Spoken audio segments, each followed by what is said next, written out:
Kebijakan fiskal adalah kebijakan ekonomi yang digunakan oleh pemerintah untuk mengarahkan perekonomian suatu negara ke yang lebih baik. Nah, jenis-jenis dari kebijakan fiskal ini ada ekspansif, yang mana kebijakan ini dibuat dalam bentuk menaikkan belanja negara dan menurunkan pajak. Dan ada kontraktif. Nah, kontraktif ini yang mana kebijakan dibuat dalam bentuk menurunkan belanja negara dan menaikkan pajak. Nah, tujuan dari kebijakan fiskal ini yang pertama itu meningkatkan PDB, meningkatkan serapan tenaga kerja, mendorong lajunya investasi, meningkatkan potensi SDM, menjaga stabilitas harga. Instrumen dari kebijakan fiskal itu ada pajak, obligasi publik, dan pengeluaran belanja. Nah, fungsi dari kebijakan fiskal ini sendiri ada fungsi otoritas, fungsi perencanaan, fungsi pengawasan, fungsi alokasi, fungsi stabilisasi, dan fungsi distribusi. Nah, komponen dari dalam kebijakan fiskal ini sendiri ada perpajakan, pengeluaran, investasi, serta disinvestasi, dan pengelolaan hutang.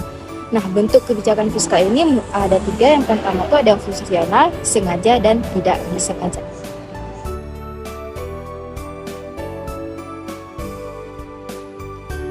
Desentralisasi fiskal merupakan pendelegasian tanggung jawab dan pembagian kekuasaan serta kewenangan untuk pengambilan keputusan di bidang fiskal. Nah, tujuannya itu untuk memenuhi aspirasi daerah untuk penguasaan atas sumber keuangan, mendorong akuntabilitas dan transparansi pemerintah daerah, meningkatkan partisipasi masyarakat dalam pembangunan daerah, serta mengurangi ketimpangan antar daerah.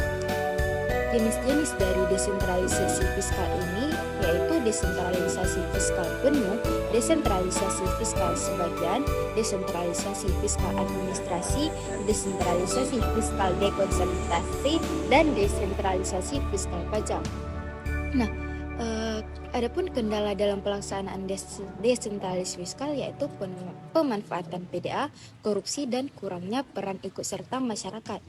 Nah, dampak negatifnya yaitu berdampak pada pertumbuhan ekonomi di daerah.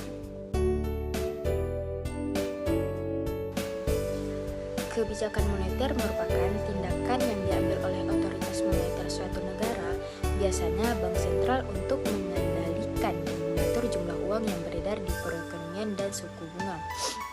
Nah, tujuan dari kebijakan ini yaitu untuk mencapai stabilitas harga, pertumbuhan ekonomi yang berkelanjutan, dan menciptakan kondisi yang kondusif bagi stabilitas sistem keuangan.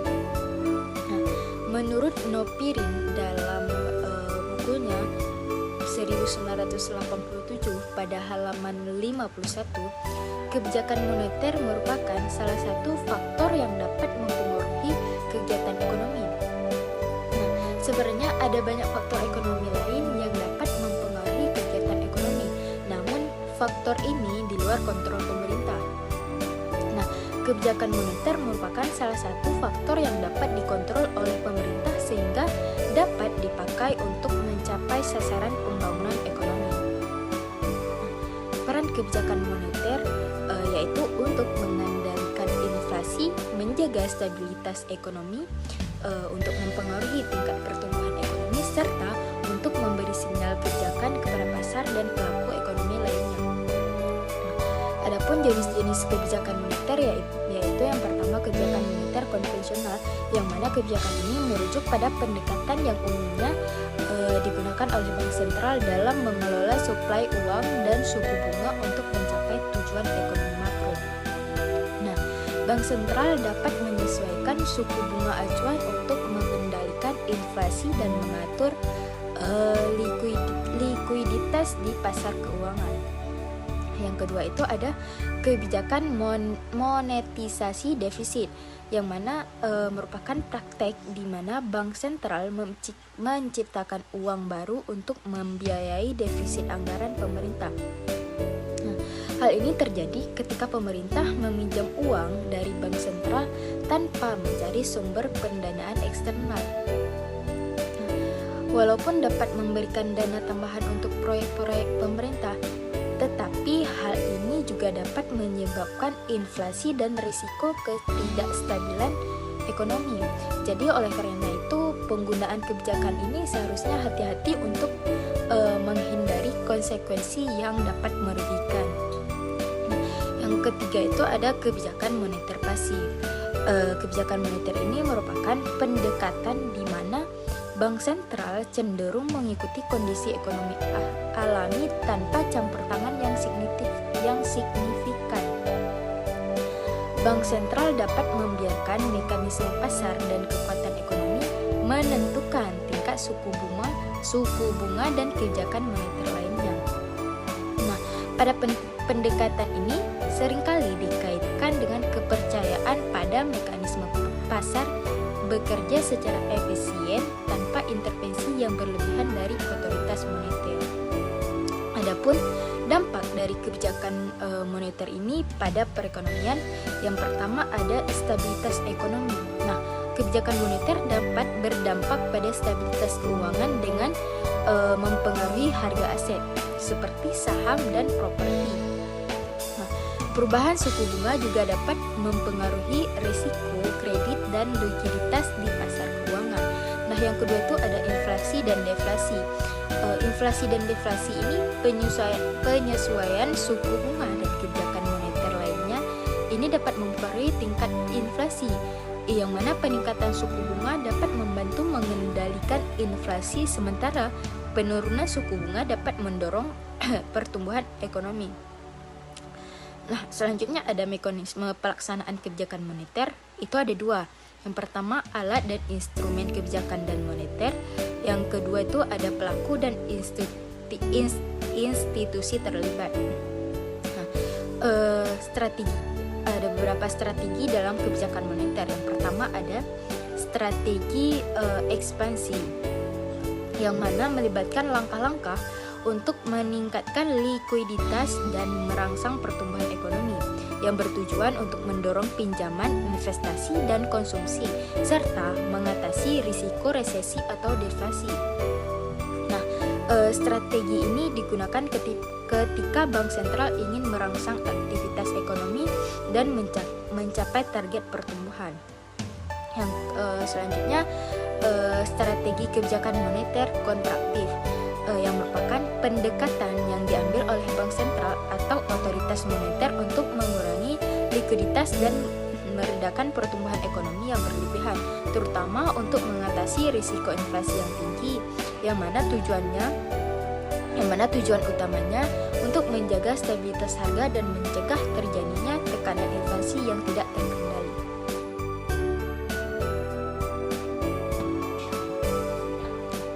Selanjutnya ada pendapatan pemerintah pusat. Nah, pendapatan pemerintah pusat seperti yang dikatakan oleh Ibnu Syamsi 1994 adalah total uang yang diterima oleh pemerintah pusat suatu negara dari berbagai sumber dalam periode waktu tertentu.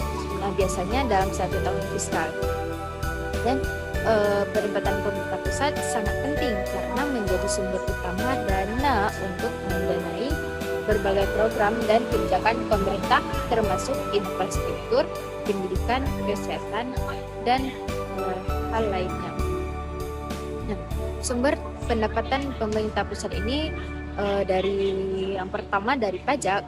Nah, pemerintah pusat mengenakan berbagai jenis pajak seperti pajak penghasilan, pajak pertambahan nilai atau PPN, pajak kendaraan, dan sebagainya. Pajak adalah salah satu sumber pendapatan utama bagi pemerintah pusat. Nah, yang kedua tuh ada bea dan cukai. Nah, bea masuk, bea keluar, dan cukai adalah suatu pungutan yang dikenakan atas impor ekspor serta barang-barang tertentu. Nah, pendapatan dari bea dan cukai juga berkontribusi signifikan pada pemerintah pusat. Dan yang terakhir tuh ada dari sumber lainnya. Nah, pemerintah dapat menerima pendapatan dari sumber-sumber lain seperti royalti dari sumber daya alam, hasil investasi, dividen, dan perusahaan milik pemerintah, dan sumber pendapatan lainnya. Selanjutnya, hubungan antara pendapatan pemerintah pusat dan nasional. Nah, hubungan antara pendapatan pemerintah pusat dan pendapatan nasional sangat erat dan saling mempengaruhi dalam konteks ekonomi suatu negara. Hal ini dikarenakan pendapatan pemerintah pusat merupakan salah satu komponen utama dalam pengukuran pendapatan nasional, dan keduanya berperan dalam pengelolaan keuangan negara. Jadi selanjutnya kita akan membahas apa itu pendapatan nasional. Nah, pendapatan nasional adalah ukuran agregat yang mengukur total pendapatan yang dihasilkan oleh semua faktor produksi seperti tenaga kerja, modal, tanah, dan faktor-faktor produksi lainnya dalam suatu negara selama periode waktu tertentu. Jadi konsep ini digunakan untuk mengukur aktivitas ekonomi suatu negara dan mewakili total pendapatan yang tersedia bagi warga negara dalam suatu periode.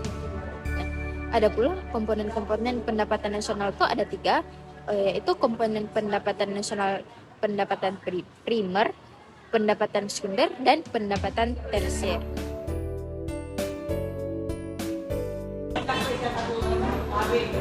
Pendapatan pemerintah daerah.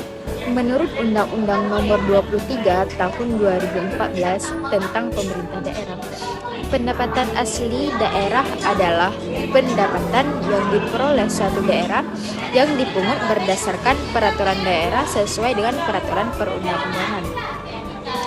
Sumber pendapatan asli daerah yang pertama itu dari pajak daerah, dan yang kedua dari hasil pengelolaan kekayaan, dan yang ketiga itu dari retribusi daerah.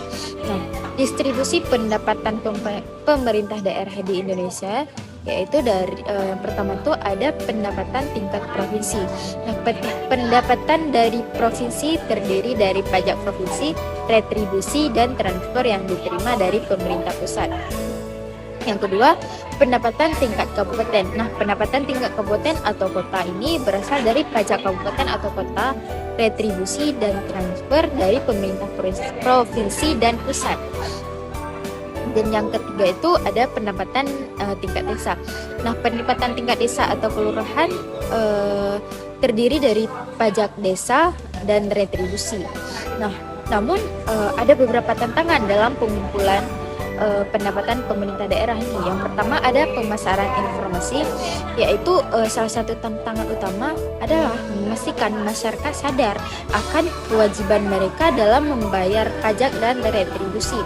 Dan yang kedua itu dari penegakan hukum. Nah, penegakan hukum yang lemah dapat menyebabkan kurangnya kesadaran dan kepatuhan terhadap kewajiban membayar pajak dan retribusi.